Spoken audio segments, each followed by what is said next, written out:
দিদি এসব কি হচ্ছে? আমি তো তোমাকে কোথাও পাচ্ছি না, তোমাকে ফোন করে পাই না, তোমার বাসার সামনে এসে দাঁড়িয়ে থাকি তারপরেও পাই না, মানে হচ্ছেটা কি? তুমি আমার বাসার সামনে কেন আসো? আগে আমার প্রশ্নের উত্তর দাও। ছোট সাবিত, তুমি শাউট কেন করছো? এটা আমার বাসা। তো শর্ট করবো না তো কি করবো? আমি তো পাগল হয়ে যাচ্ছি। আরে ভাই, কে আপনি? হ্যাঁ, আমি ওর বয়ফ্রেন্ড, আপনি কে?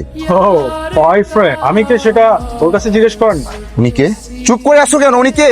উনি আমার ফিয়ান্সে। তুমি প্লিজ এরপর থেকে আমার সাথে আর কথা বলতে আইসো না, আমি তোমার সাথে কথা বলতে চাই না। কি বললা?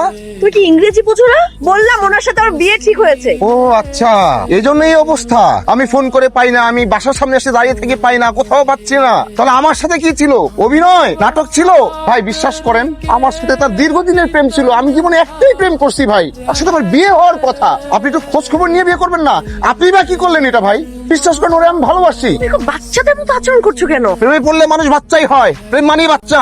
দেখো তোমার সাথে না আমার কোনো প্রেম টেম কিচ্ছু ছিল। তাহলে কি ছিল? অভিনয় ছিল।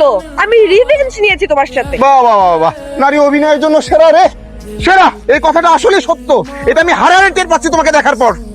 রিল্যাক্স, কষ্ট পায়েন না। লাইফে এরকম 2-4টা ছ্যাঁকা আমিও খাইছি। 2-4টা ছ্যাঁকা না খাইলে উন্নতি করার জন্য শুধু পরিশ্রম দিয়ে কাজ হয় না, ছ্যাঁকাটাও খুব গুরুত্ব। বুঝতে পারছেন? বড় বড় মনীষীদের লাইফ হিস্ট্রি পড়বেন, আরো ভালো বুঝতে পারবেন। যেতে পারছি? হয়েছে, জ্ঞান দিতে হবে না আপনাকে। এখন নাটক করা বাদ দিয়ে তুমি এখান থেকে যাও। হ্যাঁ যাবোই তো, দাঁড়িয়ে থাকবো নাকি?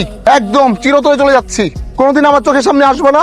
আমিও তোমার কোনোদিন দেখতে চাই না। Best of luck.